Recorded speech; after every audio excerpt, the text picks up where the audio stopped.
All right, everyone. I know this is supposed to be a vlog, but I've been sick the last couple of days, and I'm just getting over it. It's a pretty bad sinus cold, I guess, or infection. I don't know what you want to call it.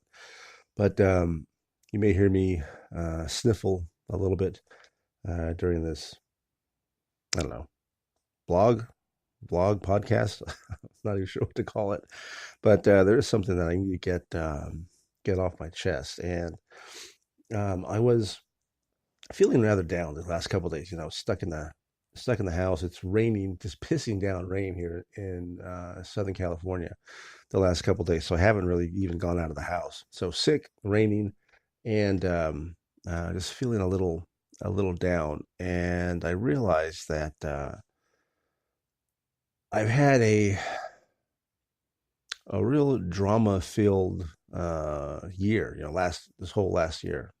Me trying to get sober and the relationship with Jennifer and all that. I don't want to blame her for anything because a lot of it was my own doing. I've stated before that sometimes I like to just start fires and just to see if I can put them out.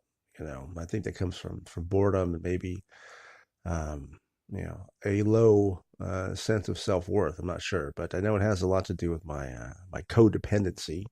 I just got a book called "Codependent No More," and I was reading it. And the first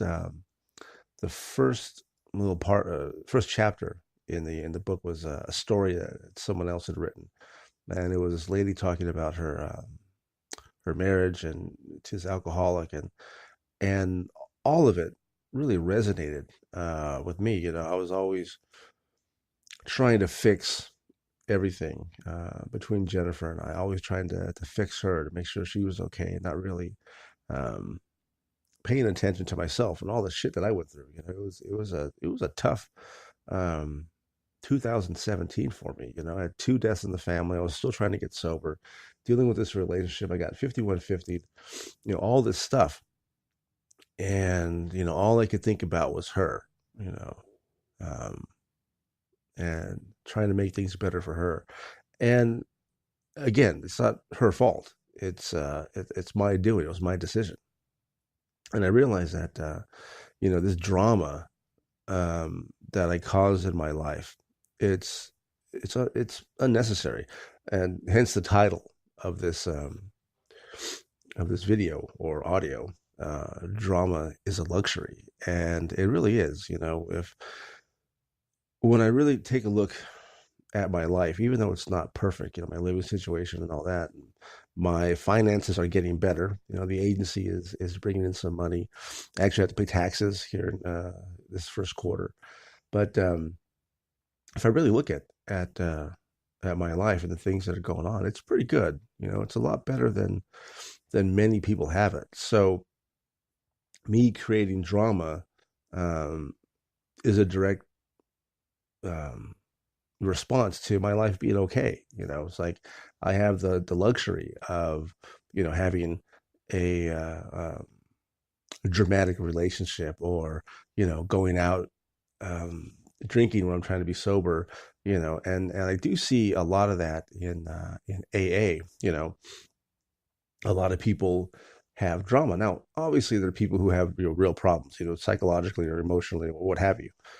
But there are a lot of people, especially in AA, who just create this drama in their lives, and I'm guilty of it too. So I'm not just pointing my finger at those people and saying, "Oh, look at them. They've got issues."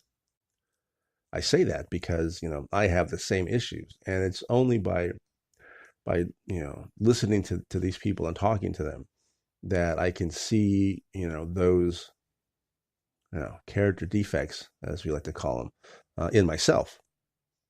And it's a tough thing to deal with. Reading that first chapter of that book was difficult. It was really, really difficult for me because I saw so much of my own behavior there, and I realized that I've done myself a huge disservice, and as a result, I've done Jennifer a disservice, and a lot of people in my life.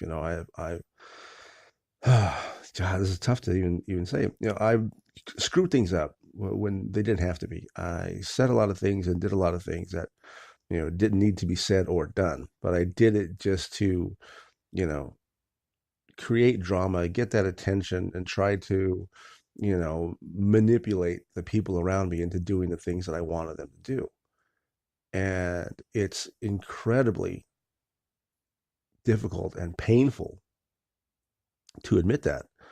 Nobody wants to admit that they're a chronic manipulator, or that they're codependent, or that they do things just to get attention. That I will purposefully burn my life to the ground just to prove to myself that I can do it, and then try to make the heroic comeback and build my life back up. And I am very, very tired of that. And I don't know what's going to happen in the future. I seriously doubt that Jennifer will be in my life ever again, and that's hard to admit. But it's also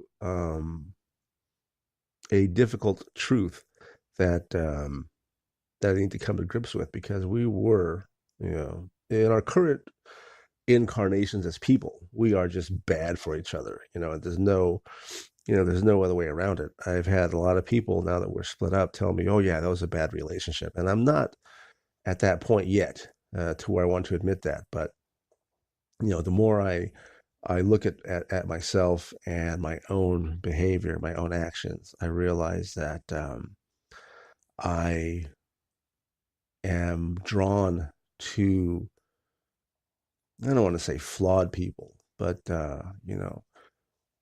yeah, maybe I am drawn to flawed people because I am so flawed myself. You kind of seek out your own level, and I'm not sure that I've ever had a healthy relationship with a woman, and that's another thing that's kind of hard to admit or come to grips with. But it seems true. It feels true, even though it feels uncomfortable. So you know, again, if I can stop myself from you know doing all these dramatic things, causing all these problems just for the sake of the drama, just for the sake of the problem, then I think I'd be much much happier. But again, today was just a weird day, and I didn't feel good, and I, it's hard to really look at yourself and admit you know the the tough things that you need to admit. It's hard to say, yeah, I am flawed. Yeah, I do have a lot of character defects. Yes, I do. You know, cause problems.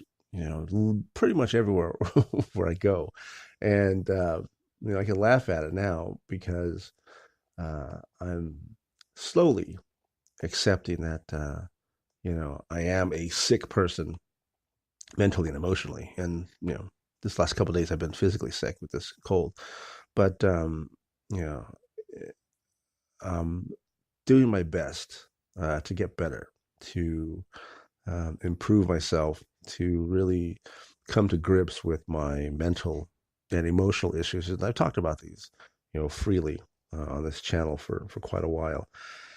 And these little sessions are like therapy for me. That I can get all this out, and today was one of those times when I just needed to get this off my chest, because it really is hurting uh, at the moment. And strangely enough, I don't have the desire to drink. Um, Normally, this type of thing would be something that would set me off, and I'd be at the liquor store, you know, buying a couple of Four Locos and coming home and just passing out. So I think that's a step in the right direction. We'll see, but yeah, I have been relatively drama free for the last couple of weeks, I think. Certainly less than it has been in the last year or so, in the last few months. But I'm still not completely devoid of it because I still get those thoughts. I still think, well, if I just do this, then they'll notice me, or let me do this so I can get their attention. Let me do this so they'll like me again. So yeah, it is a difficult time. I'm kind of excited about it though, in a way. I like projects. I like working on myself, and this time I think. Well, I know it's better because I'm not drinking while I'm trying to improve myself. That's always a plus. So we'll see how things go. But I had to get that off my chest. I realize now that drama is a luxury, and my life is pretty good. Um, I haven't been able to say that out loud for quite a while, and it's good to be able to say it now that my life is pretty good. So that's all I got for today. Again, this is just a something I had to get off my chest, uh, and hopefully I'll continue to get better. This cold wise, and I'll have an actual video up tomorrow. So remember, like and share the video, subscribe to the channel, and I'll see you guys tomorrow.